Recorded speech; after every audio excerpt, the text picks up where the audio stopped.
Di video ini saya akan menunjukkan letak tombol power pada Lenovo 14e Chromebook generasi 2 Anda.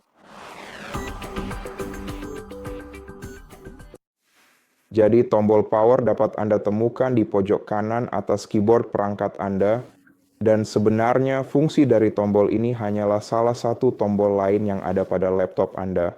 Jadi sebenarnya tombol ini memang sangat mudah terlewatkan. Jika Anda menekan tombol tersebut selama waktu beberapa detik, Anda akan membuka menu power jika perangkat Anda sedang menyala, dan jika Anda menekannya sebentar saja saat perangkat Anda dalam keadaan mati, itu secara otomatis akan menghidupkan perangkat laptop Anda tersebut. Jadi pada dasarnya itu saja. Terima kasih sudah menonton. Jika ini membantu, jangan lupa subscribe ke channel kami, like dan komen di bawah. Sampai jumpa lagi.